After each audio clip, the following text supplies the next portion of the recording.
কিন্তু এখানে চু নামের যে বৃদ্ধ লোকটা কাজ করেন উনি আমাদের আমন্ত্রণ করেছেন, কিন্তু সিকিউরিটি গার্ড তাদের ভিতরে ঢুকতে দেয় না, বরং উল্টো তাদের অনেক কথা শুনিয়ে দেয় এবং বলে তোমরা এমনভাবে হুট করে এখানে ঢুকতে এসেছো কেন।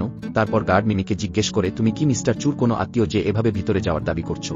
তখন মিমি বলে না, আমরা মিস্টার চুর আত্মীয় না, আমরা শুধু ওনার পরিচিত লোক। তখন গার্ড রাগান্বিত হয়ে বলে তাহলে তো তোমাদের ভিতরে ঢোকার অনুমতি নেই, বলেই সে তাদের চলে যেতে বলে। ঠিক তখনই মিমি সেখানে কিছু একটা ঘুরতে দেখে, তখন সে তার ম্যাজিক ব্যবহার করে দেখে এই জায়গাতে কিছুক্ষণ পর ভয়ানক আগুন লাগতে চলেছে। তখন মিমি সেই গার্ডকে বলে এইখানে যত লোক আছে তাদের সবাইকে এখনই বাইরে বের করে দিন, এখানে খুব শিগগিরই একটা বড় আগুন লাগবে। তখন গার্ড তার কথা বিশ্বাস করে না এবং বলে তুমি মিথ্যে বলছো, আর রেগে গিয়ে চিৎকার করতে থাকে। ঠিক তখনই লিংশি সেখানে এসে উপস্থিত হয় এবং গার্ডকে বলে তুমি এদের ভিতরে ঢুকতে দিও না। গার্ড তখন জিজ্ঞেস করে তুমি আবার কে? লিংশি বলে আমি মিস্টার ইউনশুর স্ত্রী। তখন গার্ড মিমি আর এলিসাকে তাড়িয়ে দেওয়ার জন্য এগিয়ে আসে, কিন্তু ঠিক তখনই চারপাশে হইচই শুরু করে দেয়। সত্যিই একটা বিশাল আগুন লেগে যায় পুরো এক্সিবিশন হল জুড়ে। সব মানুষ দৌড়াতে শুরু করে নিজেদের প্রাণ বাঁচাতে। এই অবস্থায় এলিসা মিমিকে বলে তুমি এখানেই কিছুক্ষণ অপেক্ষা করো, কারণ এখনো ইউনশু বাইরে আসেনি, ও হয়তো আগুনে আটকে গেছে।